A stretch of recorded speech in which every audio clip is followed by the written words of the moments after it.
Oi, pessoal! Hoje, na nossa aula de ciências, iremos falar sobre a matéria. Estamos cercados de diferentes objetos com formas, tamanhos, espessuras, cores e composições distintas.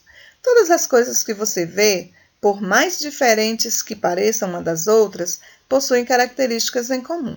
Ocupam certa extensão, lugar do espaço e a matéria. Uma porção limitada de matéria é chamada de corpo. Em relação entre o espaço ocupado pela matéria, chama-se densidade. A densidade, pessoal, ela determina a quantidade de matéria que está presente em uma unidade de volume. Então, cada material tem uma densidade diferente. Por exemplo, o isopor ele tem um grau de compactação bem menor do que o alumínio. Isso é, o isopor ele tem menos densidade que o alumínio. Você sabe calcular a densidade de uma matéria? É muito simples. Olha o que vocês têm que fazer. Basta dividir a massa de um corpo pelo volume dele. Aí vocês irão colocar D igual D, que representa a densidade, igual M e V. M, que quer dizer massa, e V, que quer dizer volume. A densidade ela é representada por kg, que quer dizer quilograma, e por L, que quer dizer litro. Características da matéria. Encontramos a matéria em diferentes estados físicos ou fases, que é o sólido, líquido e gasoso. Ainda existe outro tipo de estado, o plasma, predominante na matéria que forma o nosso universo. A matéria, ela nem sempre pode ser vista. Ela pode ser percebida por meio dos nossos sentidos, que é o caso do ar, e também ele é percebido por meio do vento e quando respiramos. Já os corpos, que são porções limitadas de matéria, são constituídos por pequenas partículas que são chamadas de átomos. Aqui temos 3 apresentações dos estados da matéria. O primeiro é o sólido. O sólido, os átomos que formam ele, as matérias estão unidas e próximas um ao outro, deixando a matéria com uma forma fixa. No caso do gelo, também temos como exemplo os lápis, temos como exemplo uma mesa, temos como exemplo janela, porta e entre outros.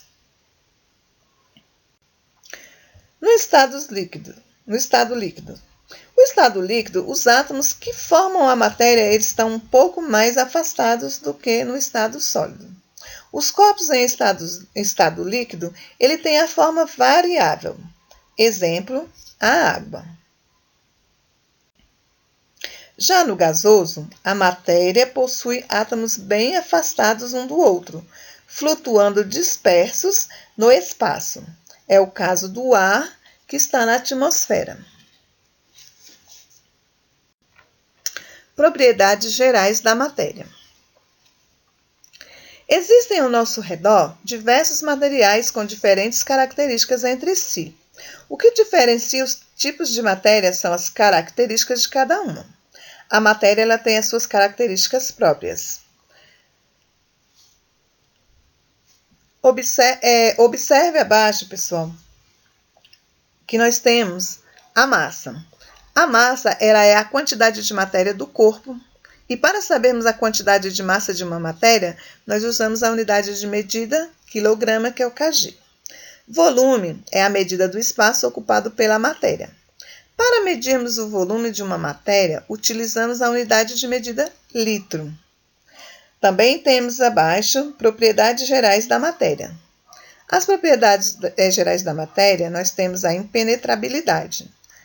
Nela, 2 corpos nunca podem ocupar o mesmo lugar no espaço ao mesmo tempo. Também temos a divisibilidade, que são propriedades que a matéria tem de reproduzir-se em partículas extremamente pequenas. Assim, se você reproduzir toda a água contida em uma jarra a gotas minúsculas, ela não mudará suas propriedades. Também temos a compressibilidade e a elasticidade. Elas são propriedades da matéria que consistem em ter volume reduzido quando submetida a determinada pressão. Isto é, possui compressibilidade na elasticidade. A matéria tem de retornar ao seu volume inicial após cessar a força que causa a compressão.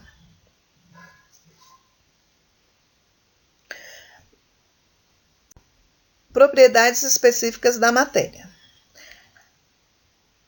Existem propriedades que ocorrem em determinadas substâncias, mas elas não são observadas em outras. Essas propriedades elas são chamadas específicas, ou seja, elas caracterizam essas substâncias. As propriedades específicas elas podem ser propriedades organolépticas, que são aquelas que podem ser percebidas por nosso sentido, a cor, a textura, o brilho, o sabor e o odor. Propriedades físicas, elas são as que estão relacionadas com qualquer fenômeno físico, como pontos de fusão, de ebulição e liquefação e a densidade. Propriedades químicas, elas são responsáveis pelos tipos de transformação que cada substância é capaz de sofrer. São as reações químicas. Força da gravidade. Como podemos observar, a gravidade, quando um objeto cai espontaneamente ou quando deixamos cair, ele segue a mesma direção de todos os outros objetos, que são o chão. Isso ocorre em razão de uma força de atração existente no planeta Terra, chamada de força de gravidade. A força da gravidade, pessoal, ela é responsável por todas as coisas estarem na superfície, inclusive nós. Caso essa força não existisse, seria impossível viver na Terra, pois todos os objetos e seres vivos estariam soltos no espaço. A força da gravidade também atrai a Lua, por isso ela gira em torno da Terra. Essa força da atração entre a Terra e a Lua faz as águas do mar se movimentarem, dando origem às marés. Ela é responsável por realizar 2 marés por dia, maré baixa e maré alta. Nosso planeta localiza-se abaixo da Lua, enquanto a gravidade lunar puxa os oceanos, permitindo que os litorais fiquem ora cobertos de água, ora secos. Essa força invisível que atrai todos os corpos para a sua superfície, ela foi descoberta por volta de 1660 pelo cientista inglês Isaac Newton. Numa partida de basquetebol, você vê que os jogadores, eles saltam, não é isso? Eles saltam e descem logo depois. Então, do mesmo modo, eles usam a força para lançar a bola no cesto. Tanto os jogadores quanto a bola, elas são atraídos para o chão. Essa atração natural é a força da gravidade. Bom, pessoal, espero que vocês tenham compreendido. Dá mais uma leiturinha no texto e aí vocês seguem fazendo as atividades, ok?